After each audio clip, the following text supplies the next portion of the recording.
3 dernières années ont été caractérisées par une lutte farouche, effrénée contre le terrorisme. Cette révolution s'est manifestée à travers la restructuration et la forme administrative des forces armées nationales, l'accroissement des effectifs, l'équipement et la modernisation des forces armées nationales, le renforcement des capacités en matière de formation et autres mesures sociales incitatives pour booster le moral des troupes. Pour ce qui concerne la restructuration et la réforme administrative des forces armées nationales, nous avons assisté à la création de nouvelles zones de défense. Nous sommes passés de 3 zones de défense à 6, avec la création d'armées supplémentaires au profit de l'état-major général des armées pour la croissance de ses capacités opérationnelles. Il s'agit donc de la brigade spéciale d'intervention rapide et la brigade des volontaires pour la défense de la patrie, sans oublier la création du groupement expéditionnaire Sahel, qui est en train de monter en puissance. Mais aussi, au-delà de nos frontières, nous sommes en confédération avec le Mali et le Niger. Il y a également la création de la force unifiée de l'AES. Cela a eu pour conséquence la création de plusieurs nouveaux corps, au profit donc des nouvelles régions créées, la restructuration de certains corps qui étaient au niveau régiment à un niveau de groupement. Il s'agit essentiellement du groupement parachutiste commando et également du groupement d'artillerie. Il y a l'évolution des unités Cobra qui étaient au stade compagnie, qui ont été élevées au niveau bataillon, avec une croissance exponentielle de leur nombre. Deuxième point, nous avons eu l'accroissement des effectifs. Nous avons hérité d'une armée exsangue dans tous les niveaux, que ce soit sur le point de vue des effectifs, alors que l'homme est au cœur de l'action. Nous avons procédé, avec la guidance du chef de l'État, chef suprême des armées, à une croissance exponentielle des effectifs à tous les niveaux. Il y a eu la relecture de la loi portant sur le statut du militaire, de sorte à recadrer l'ensemble par rapport aux réalités du moment. Et cette réforme a permis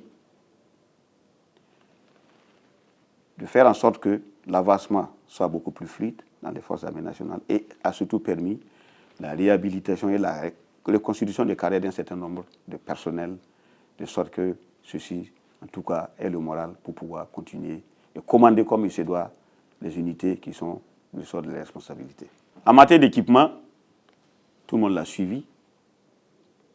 Les forces armées nationales n'ont jamais été autant équipées comme ces 3 dernières années. Que ce soit sur le point de vue de l'armement, des moyens roulants, des moyens de protection du personnel, que ce soit pour les forces terrestres, les forces aériennes, les forces tactiques et aussi les unités de soutien et d'appui. Tout le monde a été équipé. Tout le monde aujourd'hui a de quoi mener à bien sa mission.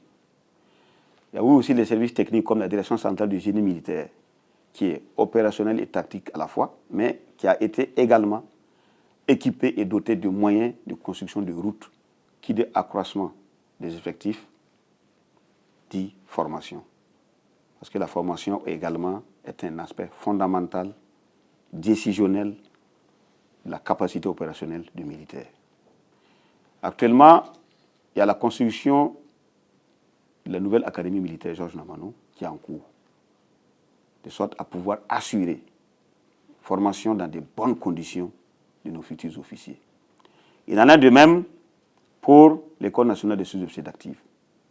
Vous savez qu'on y forme des sous-officiers d'actifs, des sous-officiers spécialistes, et ainsi de suite, sans oublier la formation continue. Certaines infrastructures sont en construction, d'autres le seront, et un plan d'ensemble pour rehausser les capacités d'accueil et de formation de l'INSOA sont en cours d'étude. Nous avons eu la création de l'Institut de l'enseignement militaire supérieur, Tiefo Amoro. Cet institut va assurer la formation supérieure du premier et du deuxième degré au profit des officiers des forces armées nationales et aussi pour les pays amis. Et cette formation est également ouverte aux forces paramilitaires. Il y a eu d'autres mesures qui ont été prises au profit des forces de défense et aussi au profit des forces de sécurité intérieure, de sorte à motiver davantage les combattants, à les assurer le nécessaire à l'arrière, c'est-à-dire au profit de leurs familles, au profit de leurs enfants. Et aussi à faire en sorte que ceux qui adviendraient à tomber sur les théâtres des opérations, que leurs familles ne soient pas laissées pour compte, après qu'ils aient sacrifié de nouveaux tribus au profit de leur pays. Il s'agit de l'opérationnalisation de la CAMA, la Caisse Assurance Maladie des Armées. Il s'agit de la création de l'ASVOVIC, l'association de soutien aux veuves, aux orphelins et aux victimes de guerre. Il y a également la COMIPEC, qui est la coopération militaire et paramilitaire d'épargne et de crédit. Enfin, nous avons l'économie des armées. Toutes ces mesures que je viens de citer et qui se sont réalisées, opérationnalisées ces 3 dernières années, ont pour conséquence le décuplement des capacités opérationnelles des forces armées nationales, la motivation des hommes, leur engagement, leur détermination à défendre le pays contre l'imposture terroriste et ses valets. Les résultats sont éloquents. Au 30 septembre 2022, nous étions à un taux de reconquête du territoire de 37,88%. Et au 31 juillet 2025, nous sommes à un taux de reconquête du territoire de 73,67%. Je voulais témoigner une fois de plus, à mon nom personnel et au nom de l'ensemble des personnels des Forces armées nationales, notre gratitude à son Excellence, au camarade président Ibrahim Traoré, chef de l'État, chef suprême des Forces armées nationales, pour sa vision, son écoute, son engagement et son accompagnement qui ont permis aux Forces armées nationales de renaître et de grandir en si peu de temps. Nous l'assurons de l'engagement continu, de la détermination des hommes à en découdre avec le terrorisme et d'assurer à jamais la défense du territoire national.